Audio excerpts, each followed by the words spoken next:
The man standing outside my window hasn't moved in 5 days. There's a man who stands outside my window. He hasn't moved in 5 days. He doesn't pace. He doesn't lean. He just stands like a photograph taken and left in the same frame. If you think that sounds like an exaggeration, wait till you hear the rest. Asterisk, I live on the second floor of an old block, the kind with fire escape balconies and windows that rattle in the wind. My bedroom window faces a narrow alley. People pass sometimes, late garbage collectors, kids on bicycles. The man first appeared on a Wednesday afternoon. I was making tea. He was below, near the alley light, facing my building. I thought he was waiting for someone. I turned away, and when I looked again, he was still there.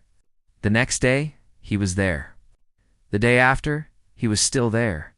Asterisk, there's nothing dramatic about him. No coat flapping in the wind, no loud hat or trench. He's plain, dark clothes, hands at his sides, head slightly bowed. From my window, he looks like every man who's ever waited for a train, patient, unimposing. But 5 days becomes something else when it's right under your window. Asterisk, on the second day I decided to watch, I balanced my phone on the sill and recorded.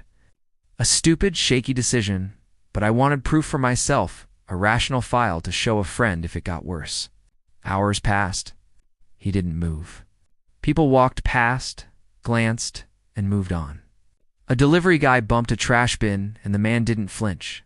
A child on a scooter zoomed by, and the man watched the scooter go like it was a parade. He simply stood. Asterisk, at night, he came closer to the lit window. Not up the stairs, not to the door, just near the lamplight, where the alley narrowed. I could see him better then, the curve of his jaw. How thin his face was under a cap, the way his eyes seemed fixed on a single point, the pane of glass that separated us. There's a difference between looking and watching. He watched like someone rehearses watching. Not curious, not angry. Intense and calm all at once. Asterisk, on the third day, I put a pair of binoculars on the sill. I didn't want to stare, but I needed to know. Through the lenses, his face had small details.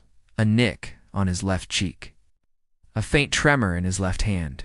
A scar near his eyebrow. He wasn't a mannequin. He blinked once every few minutes. He breathed. He was alive. But something about his stillness felt like an echo of a man. Not the whole thing. Asterisk. I asked a neighbor about him. No one knew. People sleep on benches, one old woman said. Maybe he's homeless. Fair enough. I left it at that. But then small things started to happen in my apartment that made you stop chalking it up to coincidence. Asterisk, my phone vibrated with a notification. One night, a message from an unknown number. It read, "Don't look too long." No punctuation. No name. I told myself to delete it. Instead, I stared at the message like a puzzle. Who would send something like that? Who would watch me look at a person standing 5 feet from my window and tell me not to look too long? Asterisk, the fourth night, a cat, our neighbor's cat, circled the man and sat right beside him. The man didn't move. The cat rubbed against his leg and left. The man looked down and, for the first time, turned his head toward something that wasn't the window. It was the smallest motion, almost negligent, and it made me feel absurdly relieved. Relief didn't last long. Asterisk, on the fourth morning, I found a single, clean footprint on the windowsill outside. Not smeared, not muddy, just one impression. My apartment windows open inward. So for a footprint to be there meant someone had been dangerously close.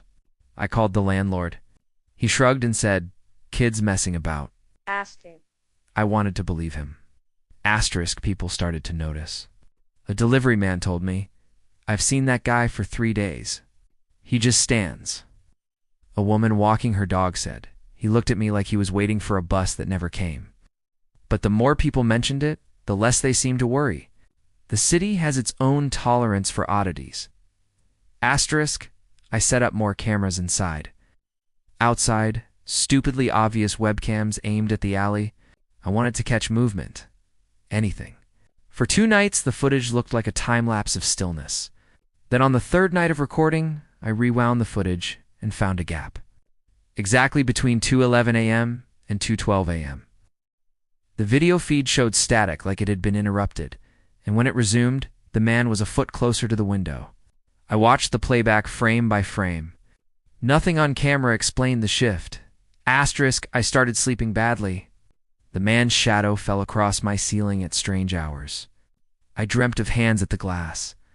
Every time I woke and checked the alley, he was exactly where he'd been, like a living, breathing clock. Asterisk, on the 5th day, he arrived earlier than usual. He was there at dawn, standing in the gray hush before the city fully woke. I thought about knocking on my neighbor's door, about going downstairs and asking a simple human question. Are you okay? Simple questions have weight when someone stands like a promise. Asterisk, I opened the window that morning. A little, just to feel the air. He didn't look up. He didn't flinch. Then, in a voice I didn't expect to ever hear from that distance, he said one word. Not to me, not quite. To the building, to whatever stands there, he said now. Asterisk, when I heard that word, the alley, the world between the lamplight and my window felt like a stage. I wanted to step back, to close the window and pretend I'd never seen him. But curiosity is a stronger animal than fear sometimes. I put on shoes and went down. Asterisk, he didn't move when I reached the alley. He stood where he had been photographed, but now he was closer than before. 5 days of standing condense into a person who is present in the flesh. He smelled faintly of rain and old smoke. His eyes were a color I couldn't name, neither blue nor gray, but a washed-out mixture that made you feel like you'd seen them in a dream.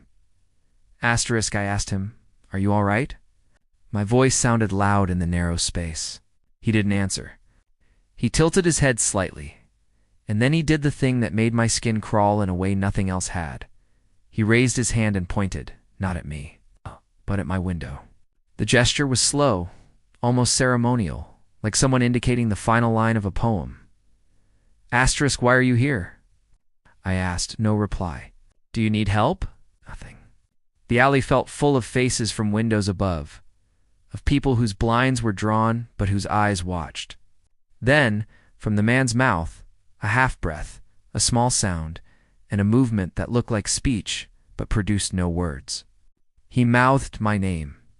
Asterisk, when he mouthed my name, the world did a small, stupid flip. I felt an ache that wasn't mine, like a memory lasting a moment too long. I backed away.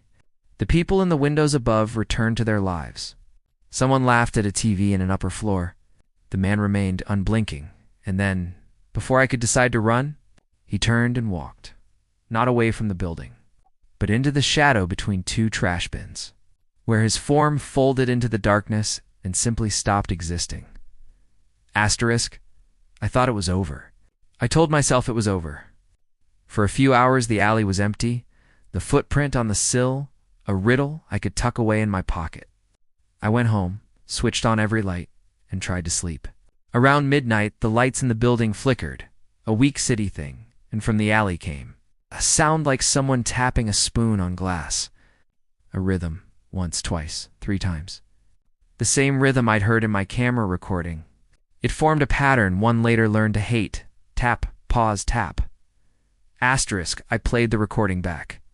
In the background, beneath the taps, there was a whispering chorus, dozens of tiny breaths, and the faintest of things, the sound of dozens of nails, like fingernails dragging across concrete, slow and purposeful. When I amplified the audio, in the spaces between the noise there was a single syllable repeated, as thin it could be mistaken for wind. A name. My name. Over and over. Asterisk, I moved out 2 days later. I didn't tell the landlord I was leaving because of a person who stood. I told him the building needed repairs. It felt like the only honest lie. I boxed my things in a feverish calm. Every sound from the alley felt like a countdown. In the end, what saved me was the inertia of a life needing to be packed away clothes. An old mug. Books I'd never finished. Asterisk, when I left, I looked once more from the upstairs landing. The alley was empty. The lamplight hummed. My windows reflected a row of buildings like teeth.